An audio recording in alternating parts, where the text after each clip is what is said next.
Hello, everybody, and welcome to Side Hustle Ideas. I am Bill, the company's expert, and I am behind the 8 ball today.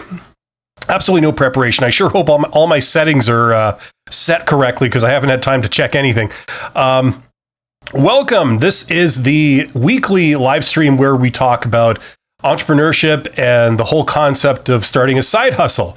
For those of you who are still wondering, a side hustle is some kind of business venture that you have going on the side while you work at a day job.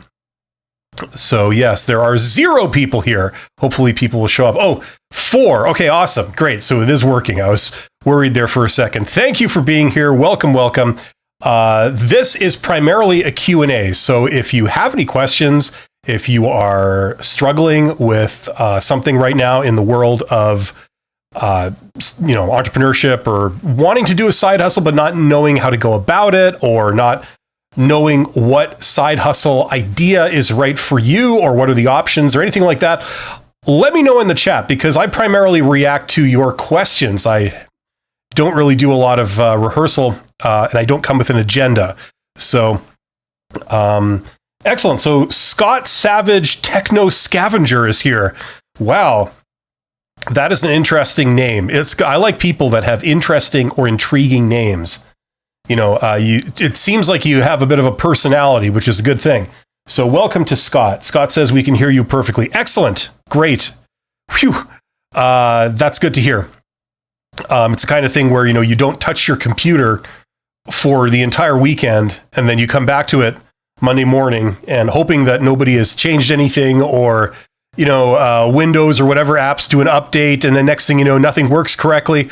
So that would not be the first time I've encountered that. I'm sure I'm not the only one here too. But yes, that's where we talk about this kind of stuff. And I wanted to start out, while we're waiting for questions, I wanted to start out by reacting to a couple of comments that people gave in reaction to some videos on my channel in the last couple of days. And it seems like I'm going to have to do some kind of myth busting video or live stream or something, because there's so many myths that are still persistent out there about starting your own business or your own side hustle. One of which is that you need a ton of cash to get started. Because I think I asked a poll question, an opinion poll question on this channel. I can't remember what the question was, but it was something to do with, starting a business or starting a side hustle. Are you insane to do it, or something like that? And I keep getting responses from people that, they're very much of the old school opinion that, in order to start your own business, you have to put up a ton of money first. Okay. It's called a capital outlay. You have to spend a lot of money to get the thing established, and then you start building it up. And only after you do that do you find if it's going to work or not. Now, that is a thing. That is traditional entrepreneurship. That is not necessarily the way it has to be. It's still the way you can do it. And if you want to get into certain types of business, that may be the way you have to do it, depending on what you choose to do. But let me tell you, I'm here to tell you that is not the only option. You don't have to do it that way if you don't want to. And I would encourage a lot of individuals to not do it that way, because that's very, very risky, especially if this is your first time out doing it. Coley Miller the third is here. Good morning. Interview tomorrow. Wish me luck. Best of luck, Coley Miller. And Coney Minner too. You too. The 4th. Scott says it is my side hustle name. YouTube, eBay, etc. Okay, right on. So Techno Scavenger, is that like a technology scavenger? So you get old technology and do stuff with it, or refurbish it, resell it. There's some interesting possibilities there. Yeah. So no, coming back to the whole money thing, you do not need to do entrepreneurship that way. You do not need to think like that in this day and age necessarily to start your own side hustle. And like I've said repeatedly, the most obvious example to anybody watching this is a YouTube channel. You don't have to spend hundreds of thousands of dollars to make money on YouTube, to start it up. Okay. It's not like starting, say, a restaurant Traditionally, if you want to start a restaurant, you have to procure a restaurant, right?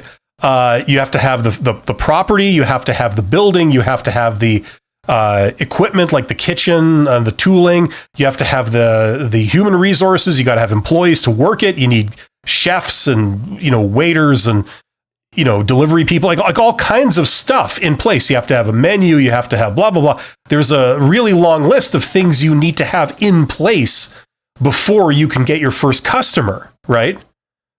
Traditionally speaking, like if you're going to do the traditional restaurant thing, right?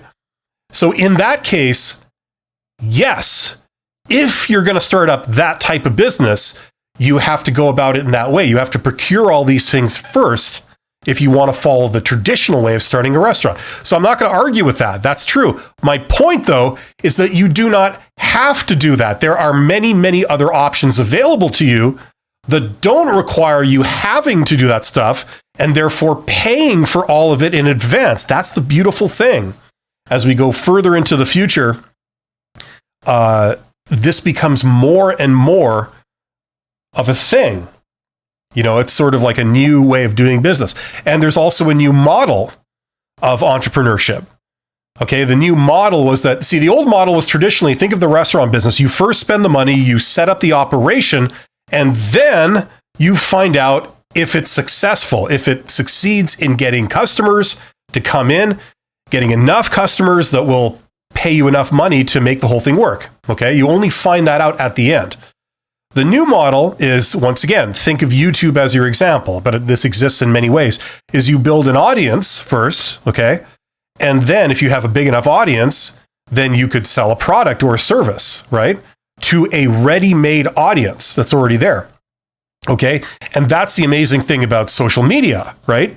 Is that anybody can get on social media and start building an audience for whatever it is that you are interested in doing. And you can develop those skills. It costs you like next to nothing to do this. It just takes a bit of time and effort. And if you do this and, you learn how to interact with people, you learn about your potential customers, where they would be, all this kind of thing. Then if you decide to come out with a product or a service or some kind of offering, you have a ready-made audience for it that knows of you, trusts you, likes you, and is into what you're doing, and is generally pretty receptive to anything you would put out like this, right? That's the new model. So you can apply this to any industry, at any scale, in anywhere in the world, right?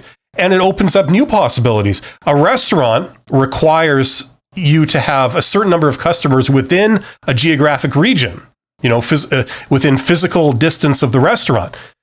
If you were to start up something that I just described, you have a virtual audience on social media, you could have 10 people in every country in the world would be your audience, right? And it would still make sense and you could still make money doing it. They don't all have to be within one small geographic area for it to work. So this is the beautiful thing. There are 15 of you guys here. Thank you for joining me today on this beautiful Monday morning of 9/11.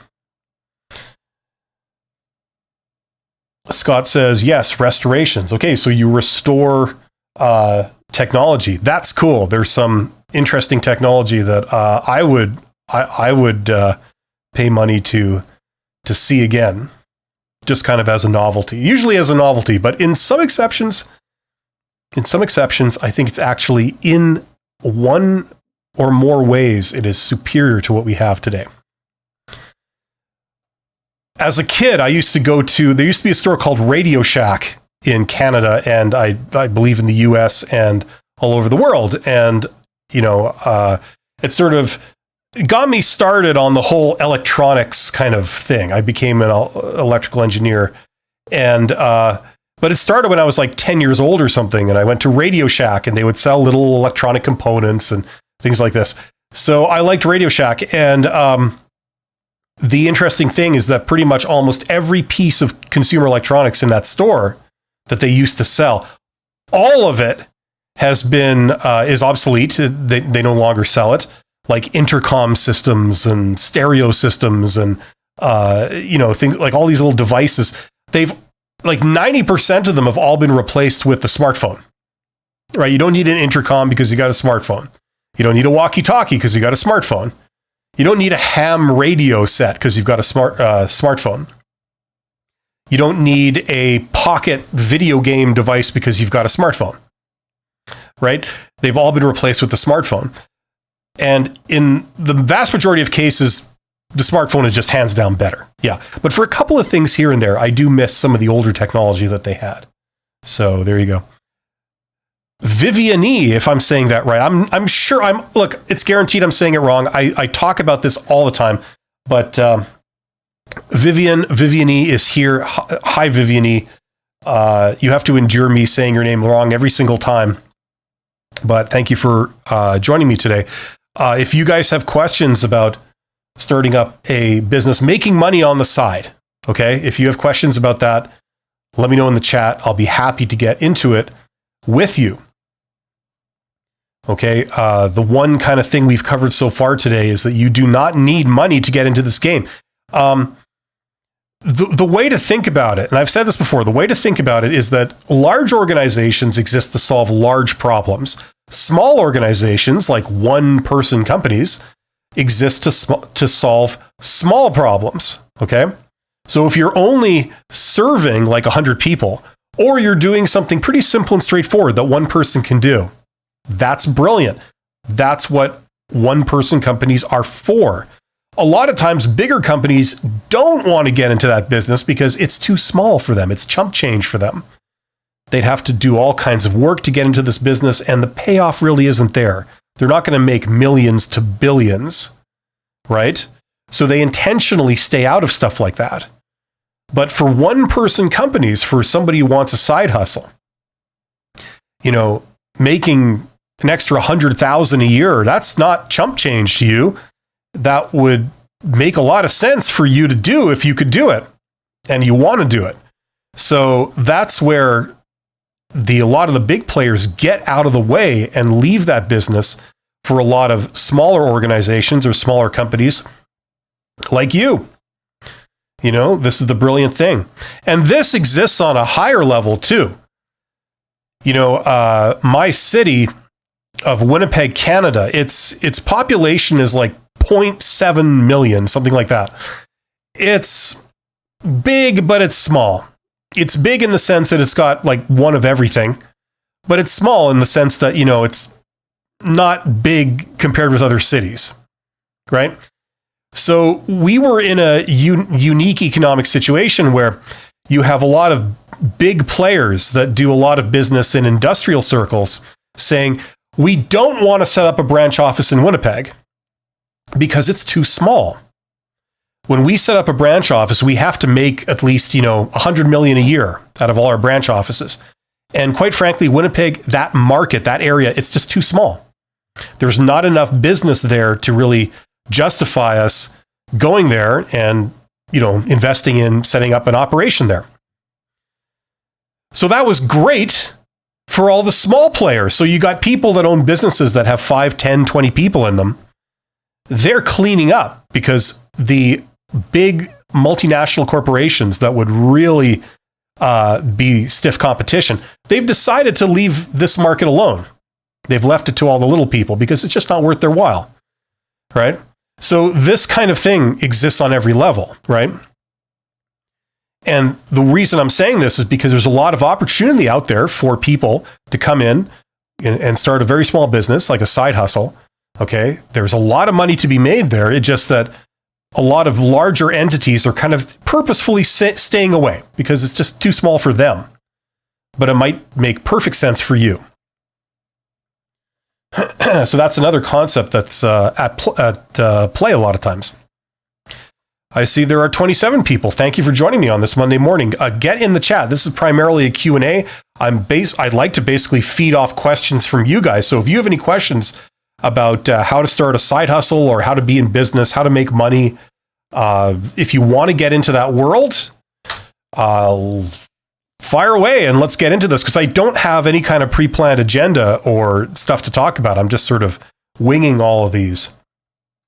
And today I was even more behind the eight ball than usual, so I just sat down. It's like, okay, now go. You ever had that happen to you? You sit like after the weekend where you're thinking of weekend stuff, and then you got to come back to work, and then Monday morning, 8 o'clock or whatever, you're on, and it takes a little while to get back into work mode. I get that a lot. So yeah. Otherwise, I'm going to have to plug my course, and you don't want me to do that. I'm sure people get really sick and tired of that. You can see them right there. There's 2 courses. The one that's probably of most interest to people here on this live stream is the top one. If you want to learn business, you don't want to take 2 years of your life and go back to business school and do it full time, check this out. Okay, there's a lot of details in the description box below, and it's actually quite a popular course. People have been buying a lot of instances of that course lately, so that's really great to see. Yeah, so that's definitely one of the fallacies, is that you need a lot of money to be in business for yourself. You don't.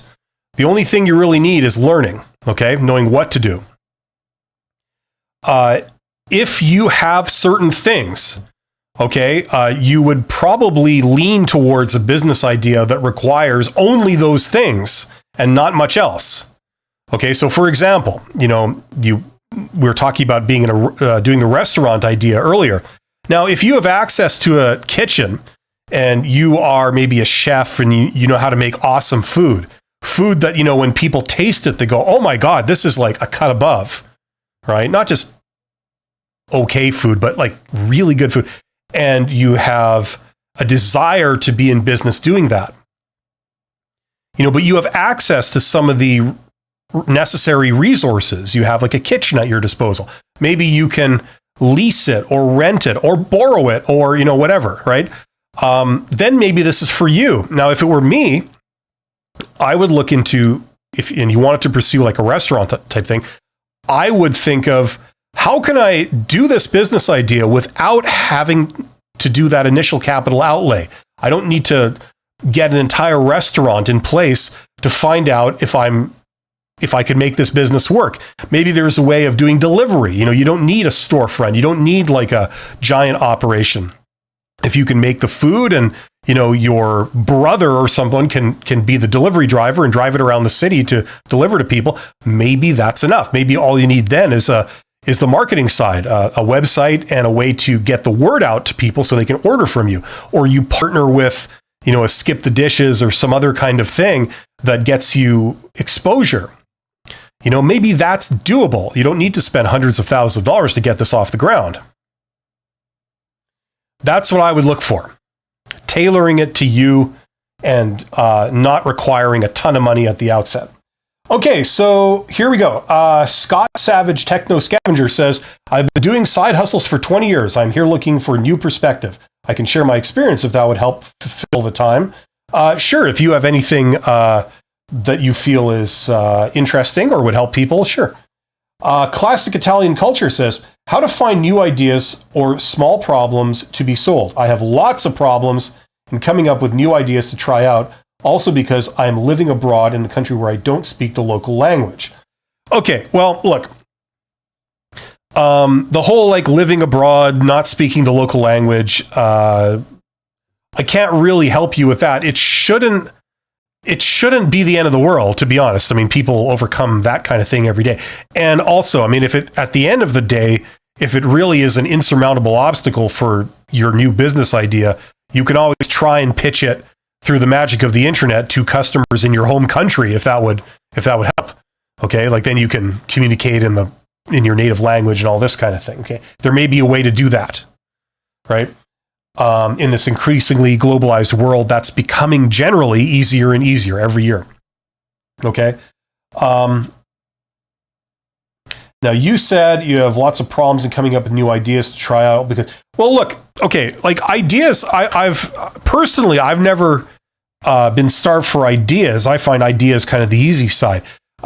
If you're looking for ideas for you, there's a couple of places where you would start. Obviously, you'd start with, like, what are your strengths and what are your passions? Obviously, you'd start there, right? What do you want to do? If, you could have the most amazing business idea in the world, but if you have absolutely no passion to do it, it's not going to go anywhere. You got to have a little bit of passion in whatever it is. Now, that being said, whatever you choose, it is not going to be fun all the time. There's going to be moments where, you're not really in the mood, you know what I'm saying, at that moment to do this work. Or you can burn out on it, you can overdose on it. Like say you're a chef and you're passionate about food, you're passionate about cooking good food, trying new recipes, improving things. That's great. But like if you have to work 15 hours a day as a chef and you're dealing with food all day long, 6 days a week, you're going to get tired of it at some point, right? So it's not going to be fun all the time, but you want to start with something where you have some passion, right? For other people, the thing that you do, maybe in itself, intrinsically, you don't have a lot of passion for it. Let's say, you do waste disposal or, some kind of recycling of old materials, like recycling of hazardous materials or metal scrap, something like that. Maybe, intrinsically, it's not super exciting for you, okay? But what makes it exciting is all the money you're making doing it, right? So like if somebody says, okay, well, if you put out these bins, you put out these signs, you make these 5 calls, and you could make $5,000 this week, now maybe you're more interested in doing that, right? The excitement comes in how profitable it might be for you, or how it can enable your other goals in life. Now you have money to, buy fancy toys and, indulge your hobbies. I don't know. So that kind of makes it exciting, not intrinsically, but, in its effect. The fact that you've turned that into a business that's successful, that's what makes it exciting. Now you're into recycling and metal scrap. Now you want to learn more about it because it's exciting, because like if I learn how to, get into this type of recycling, I can make even more money, or I could set up my, my son or my brother or, whoever, they could help me in the business and they could be set up too. It could be profitable for them. So, like you find the passion that way, right? The other place to start, obviously, is looking at your skills, okay? Not necessarily what you're interested in, but, what can you do for people, right? I mean, that kind of defines what I'm doing on this YouTube channel. My core competency is not finding jobs for people. I've never worked as a recruiter. I've been a manager who's hired recruiters, and I've done recruiting, and I've done job interviews and kind of a lot of those HR functions just in the course of doing my job as a manager. But it's never been my core competency. It's never been my calling. But I noticed years ago when I was in university that students were really interested in hearing me talk about that stuff. So it's like, okay, I'll talk about it since you're so interested in listening to me. And that's the origins of basically this YouTube channel. It turned into that. So, your ideas can come from many different sources, but those are usually the places where you'd look. What are you interested in? What do you have access to? Like what do you know how to do, or you could start? And,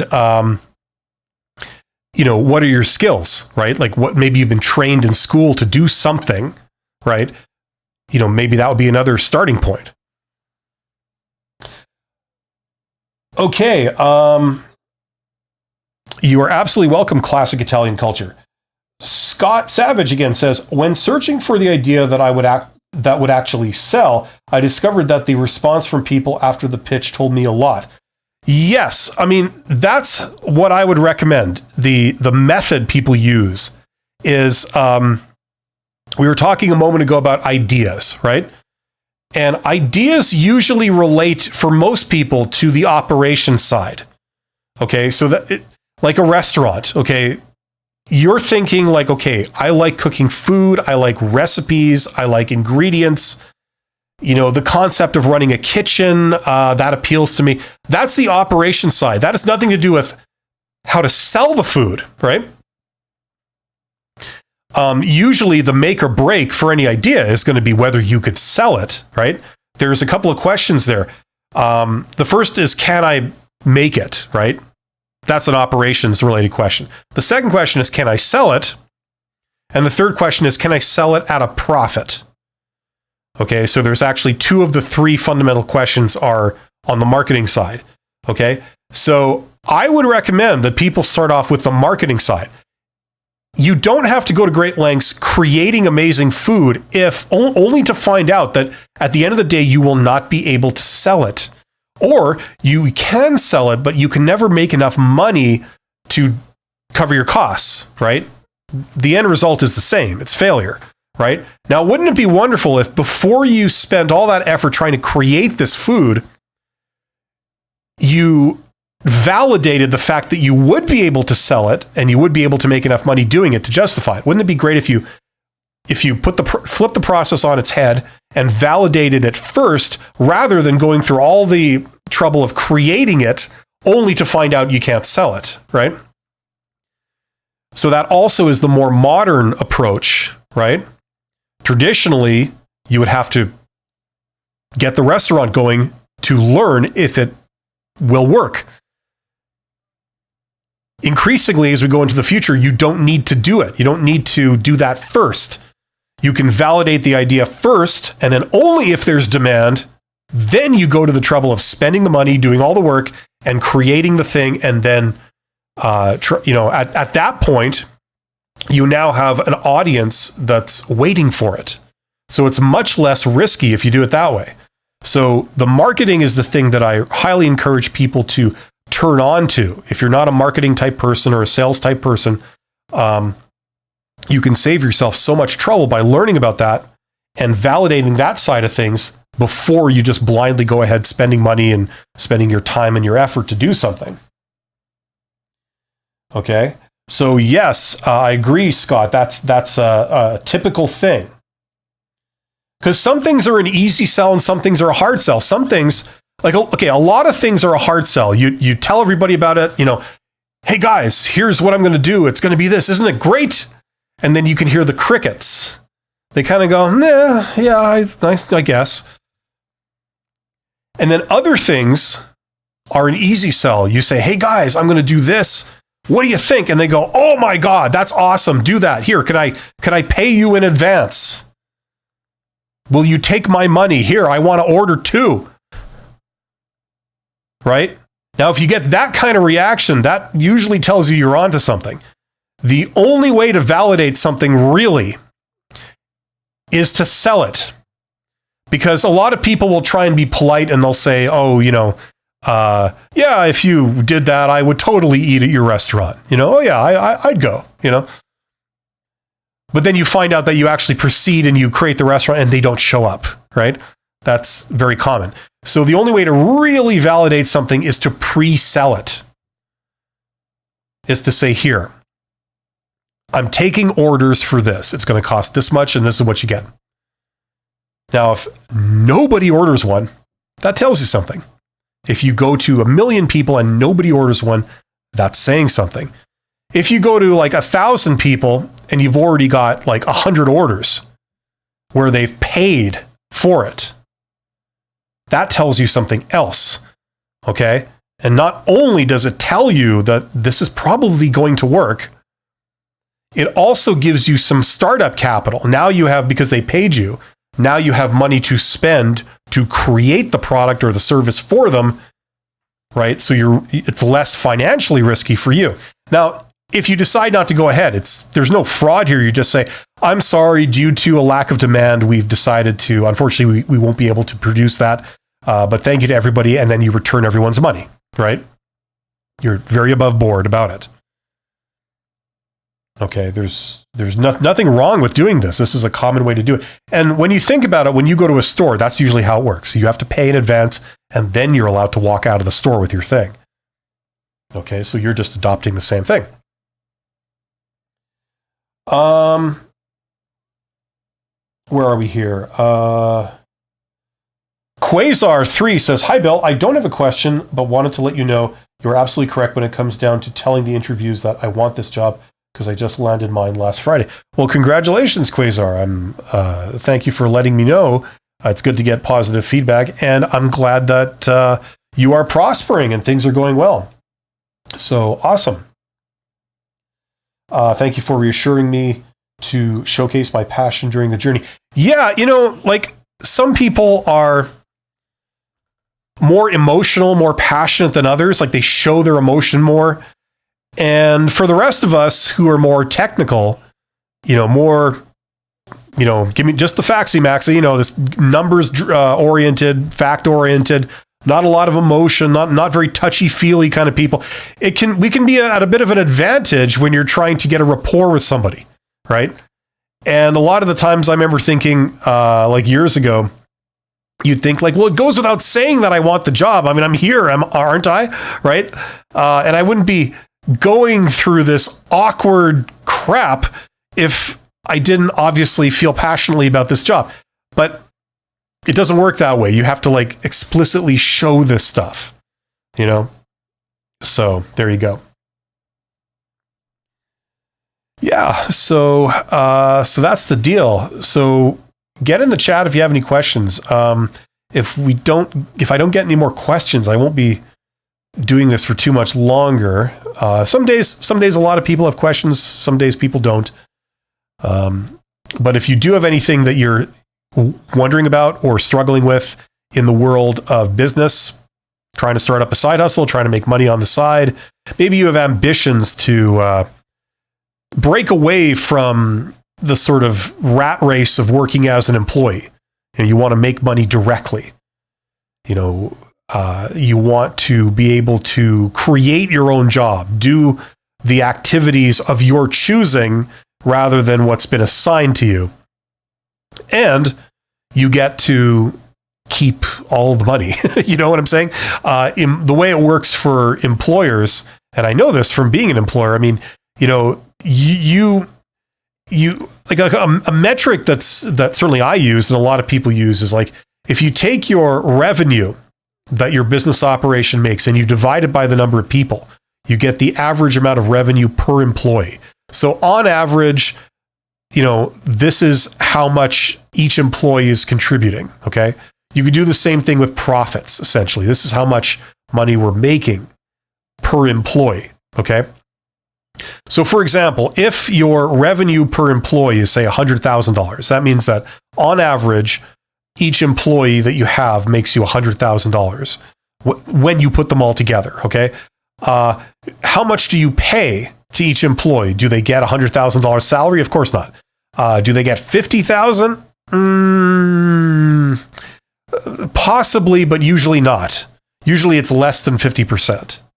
So you'd pay them $40,000, something like that.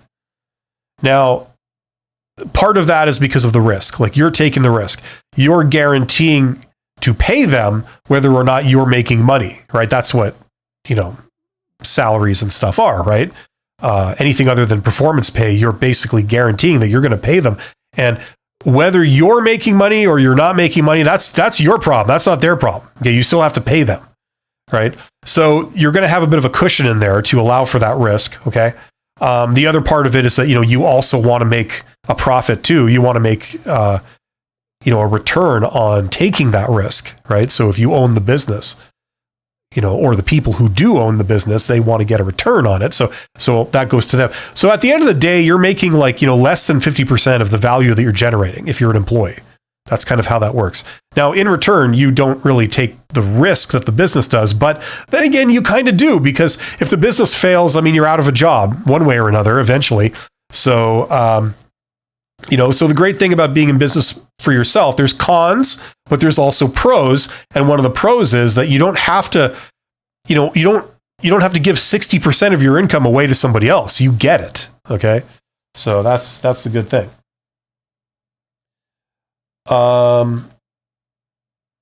Scott Savage Techno Scavenger says there are websites that allow you to sell an idea. Customers pre-purchase the item, and then if enough people buy, then you get a pre-sales money to develop an item.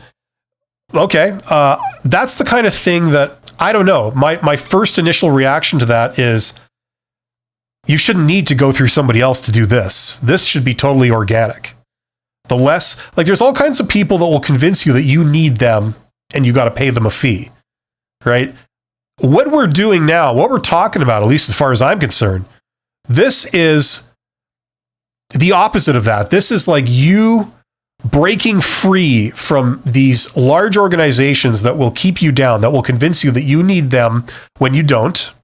And it's you going your own way, your own path, and learning about stuff and making things happen directly. Okay.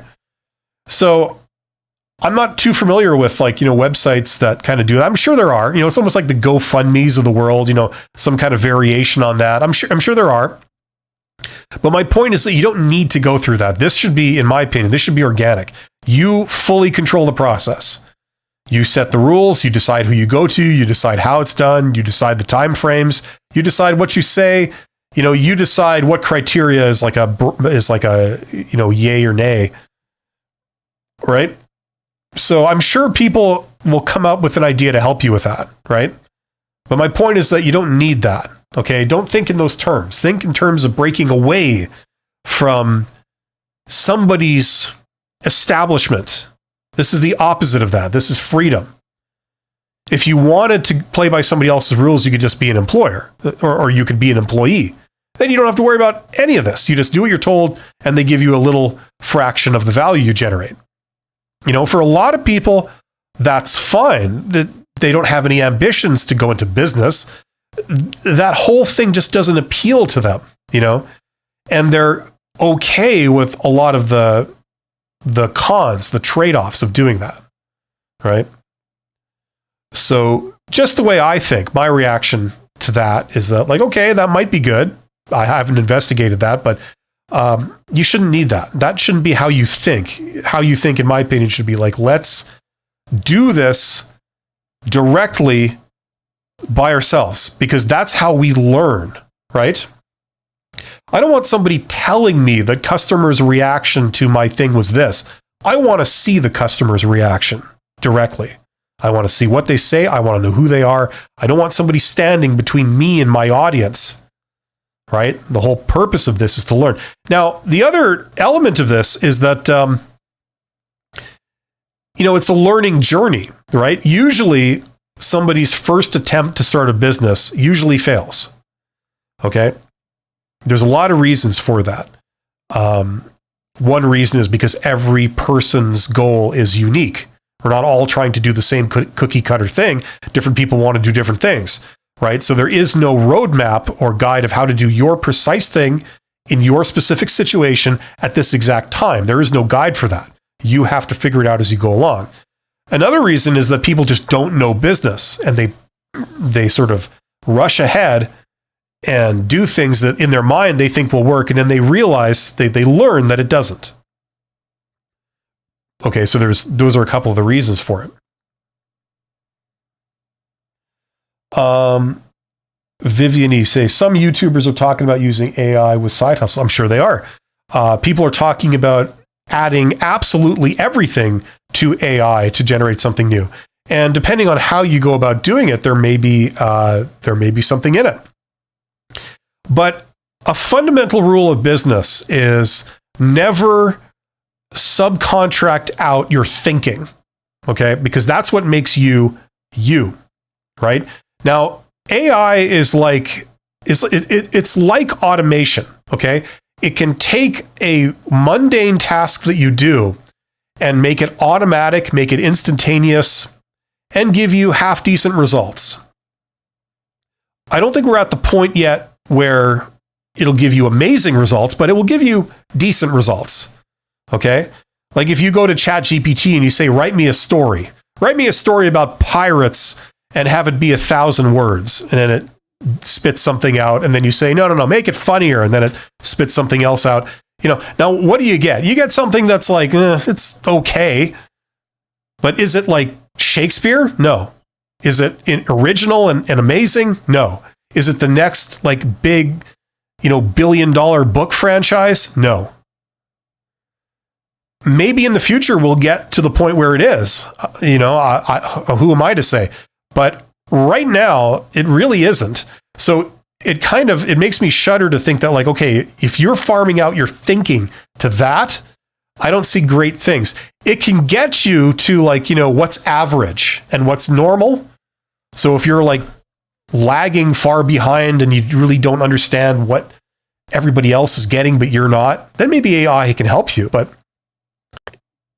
putting AI in charge of your thinking and your strategy, traditionally, that's been a faux pas in the world of business. Now, they haven't had AI until recently, but they have had subcontracting, right? You know, you would subcontract out your manual kind of operations that aren't really super important. You'd subcontract that out to save money, right? But the big rule was like never subcontract out something absolutely critical, you know, or your strategy, like your thinking.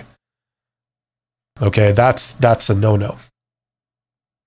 So that may enter this discussion. I'm not sure. You know, there's all kinds of people claiming all kinds of things, and whatever opinion you have, some people think that AI will be the future of business, and you can go and you can get validation for that. There's other people that say AI has absolutely no role in business. It's doomed to fail. It's a passing fad. If that's what you believe, you can go out and you can find confirmation of that too, right? It really doesn't matter what your opinion is. What matters is what you've done, okay? So if I sit here and I say, no, AI will play no role in, you know, coming up with business ideas or something, what does that matter? You know, that's my opinion. If you're convinced that I'm wrong, go out and try it. And if you can succeed, and you can succeed in a big way using AI to do it, there you go. It doesn't matter what people's opinion are. You've proven that it's possible, right? For every person that tries something, there are 10 people who don't try but have an opinion, and they have a very vocal opinion. So there's no sense, in my mind, there's no sense in speculating on this stuff. And like in the world of jobs, which is what I talk about more often, it's like every exotic, weird thing happens some of the time, you know? So like if you say, look, don't be rude to an interviewer. Don't show up in sweatpants with food stains down your shirt. If you're a guy, totally unshaven, you haven't showered for a week, don't show up to a job interview like that. It'll never go well. And then I always will get somebody that says, well, hey, I showed up dressed like that. I hadn't showered for 2 weeks, and I told the interviewer to piss off, and I got the job. You know, someone will always come back with something like that. And it's like, okay, great. But on average, that's not what I would recommend you do. You know what I'm saying? So, so if you have strong feelings, Vivian, either way on it, or you're investigating it and you think it could be a tremendous opportunity to use AI for this particular purpose that maybe not a lot of people have thought about, I would say go and do it, because you don't know until you've tried it. You know, and even if 99% of people fail at something, but you succeed, it's obviously still worth doing, right? So, so the other theme is to go out and try stuff, go out and test it. You know, don't sit around debating ideas, whether this will work or that'll work. Go out and try it. And if you can find a way of trying stuff without spending any money, that allows you to try a lot of things. One after another, after another, after another. And then after a few years, you've picked up some tips. You've learned a few skills, and then you really take it to the point where, you know, you hit gold. So that's the great thing. Okay, we're down to 6 people. That's my cue to wind this down. Thank you so much for being here. Thank you to Vivienne and Scott and Quasar and everybody who's participated. You guys are awesome. I will be back next week, same time, with another episode of Side Hustle Ideas, and I will be doing a second episode of my leadership live stream that I premiered last week as an experiment. I think it warrants certainly one more episode to see where it goes, because I had some good reactions to that. So that'll be coming up next week. So join me for that, and I will see you guys later. And as always, I wish you all the best. Take care.